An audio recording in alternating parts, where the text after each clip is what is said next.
What is going on, guys? TBL here, coming back at you with another video for you good old Tuesday evening to roll back to, and you might notice it's something a little bit different than usual. Destiny, the servers were down today, and I gotta say that puts me into a pretty rough spot because with Destiny 2 only a month away, we're about 4 weeks away now, I cannot wait. I did kind of have a little bit of a hankering to get me some Destiny going on today, but of course the servers were down, so I kind of had to go back to an old classic here with some Titanfall 2. If you guys have been watching Gen X 100, you know he's been playing this game non-stop for the past week. So I decided, you know what, I'll hop on and have a couple of matches, and boy, did I have myself a pretty good time playing this game. It's such a stark difference from not only Destiny, but like Black Ops 3 and Infinite Warfare. This game is really just a superb first-person shooter, and I got to get on here and really enjoyed my time playing around in a little bit of that attrition Titanfall TDM game mode, and I had a lot of fun with it. Definitely still a great game to dive into. I think it actually just went on sale again a couple days ago, so if you haven't picked it up and that sale's still active, definitely pick up Titanfall 2. It is a very fun game. It's that special type of old school FPS crazy that you guys know I love. By the way, speaking of some old school crazy, have you guys been paying attention to some of the news coming out from Google and YouTube as of late? Google, baby. Ooh, baby, what is you doing? Google seems to have lost its mind with some of these news stories coming out for the past couple of weeks. First off, we've got some of the changes coming to YouTube. YouTube has just implemented their brand new AI curation system. That's right, they're implementing another bit of AI software to curate the content on their platform. And this one is meant to sort of promote inclusivity, as it were, and this algorithm, this AI, is supposed to crack down on what Google would consider to be extreme content. You know, some of that controversial, non-advertiser friendly content on the platform. So, oh man, what that means, I think we've got a pretty good idea, given Google and YouTube's history, what that means, and we've certainly been seeing the effects of some of this ramping up over the past year. It's something that's been affecting gaming channels, news channels, commentary channels. Everybody, pack it up. Get that hate speech out of here. Clean up your language. We've got to be family friendly. None of that diversity of thought or opinion on our safe platform. That's what this usually means, and we've certainly been seeing that over the past couple of months, especially with gaming channels. Stuff like Call of Duty channels being hit for it because I guess Call of Duty's too graphic for the YouTube platform now. People having to clean up their language and clean up their act so they can be seen as just pristine and socially acceptable for YouTube's advertising platform. The YouTube censorship under Führer Google is certainly underway, and oh man, well, I'm not going to get too much into it. You guys know I don't like to do a lot of social commentaries, but for this new curation of content, Google is going to be looking to get some help from the ADL to curate the more extreme voices on YouTube and make sure that content isn't seeing the widest audience possible. The ADL of all people. Oh man, I'm not going to get into that in this video, but let's just say there are about 1,000,001 problems with that. I mean, the ADL was the group of people who were rallying against Pepe the Frog, a cartoon frog during last year's elections. And so if the use of a meme frog can be classified as hate speech by these people, and these people are now the gatekeepers for acceptable content on YouTube, ooh boy, we have got some interesting times ahead. So there is a ton of conversation and backlash going on amongst a lot of different YouTube channels talking specifically about this new AI algorithm and how it's going to affect their channels if they're seen as a little bit less than family friendly. And we know that systems like this are actually a bit of a problem here on YouTube, just from looking at the past. I mean, look at the beginning of this year. How many channels were talking about the adpocalypse when YouTube started revamping their advertiser settings for channels that had controversial content? And controversial content really being anything that was either slightly right of center politically or had anything to do with anything that wouldn't be considered family friendly, like language or violence in your videos. If you're playing video games and stuff like Halo or Call of Duty or Titanfall right here, this would probably not be considered advertiser friendly, or at least it wasn't back during the start of this year. Now they relaxed that a little bit. It's gotten a little bit better with the ads. But with this news that they're rolling out a new algorithm to curate not only what's considered advertiser friendly, but also what videos they're going to allow to go viral, that doesn't sound too good. Because based on YouTube's history, this algorithm could potentially stop channels that should be hitting that YouTube trending tab and going viral from reaching that status and getting as many views, getting that video out in front of as many people as possible. And that kind of sucks, especially when your video is not really that controversial at all. I mean, let's take a quick poll. Maybe I'll put one of those little YouTube polls in this thing. Do you think this video right here is controversial? Do you think this video has anything that would not be considered advertiser friendly?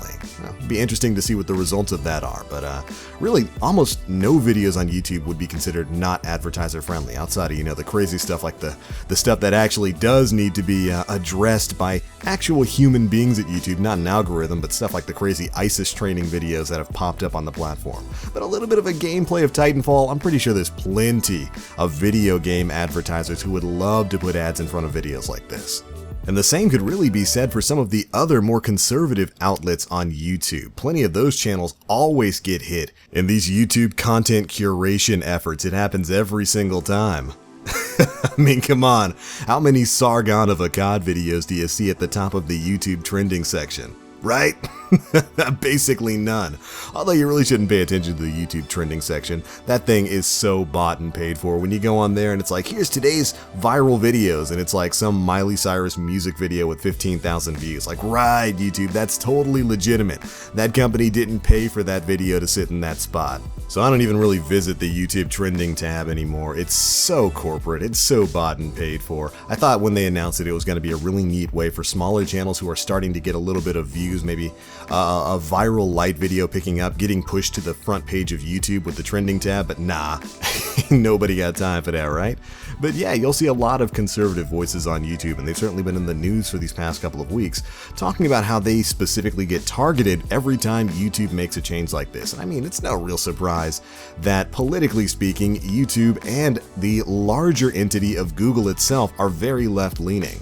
And those political views definitely bleed through on the YouTube platform. Remember that awful Bill Nye sketch from his new Netflix series that hit the front page of YouTube within like hours, and the dislike bar was just completely maxed out. It was awful, but it got pushed to the front anyway because I guess it kind of identifies more closely with the politics of the individuals who work at both YouTube and Google.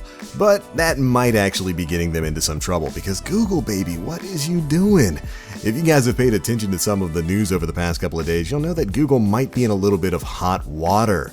They just fired one of their engineers after he spread an internal 10-page, 3,300-word memo talking about how the company's drive to push diversity over everything else might actually be hurting their hiring practices and the overall work environment they've created. And oh man, did this create quite the firestorm in the media. Initially, we got reports that the memo itself was highly sexist and misogynistic, and I thought, man, this sounds crazy. I need to read this thing. So I pulled the thing up. It's completely available online. I'll put a link to it and some wrap-ups of it down in the description beneath this video. But nowhere in the 10-page memo did I find anything sexist or anything even remotely close to what's being reported on. Like, for real, news networks were saying that this guy was saying women aren't as good as men when it comes to engineering positions, that their overall neuroticism, which has a lot to deal with higher anxiety and lower stress tolerance, but that women are super neurotic and they're emotional and they can't handle things and they have to take more time off. So I was thinking, man, this sounds terrible. Somebody is about to get scrailed. So I went ahead and I read this thing, and man, did it get me super disappointed in the news outlets that are reporting that, because nowhere, anywhere in this manifesto is anything like that ever even suggested. It's actually a really, really interesting piece of work. Now, the engineer in question, James Damore, if I'm saying his name right, he spoke a lot about how the current atmosphere inside Google stifles any sort of political voice that's not really aligned a certain way, is I guess what we'll say. And his main complaints were basically that he doesn't feel like it's safe for anybody with a different opinion to really come out and talk about their opinions, as well as the fact that he believes that focusing more on diversity rather than meritocracy when hiring probably hurts the company overall and doesn't help them to grow. Now, what that basically means is focusing simply on getting more diverse groups of people hired at Google. So say more women, more black men, more Asian men, more Indian women, stuff like that, rather than just focusing on hiring the best people for the job based on their merit, doesn't really help the company grow overall.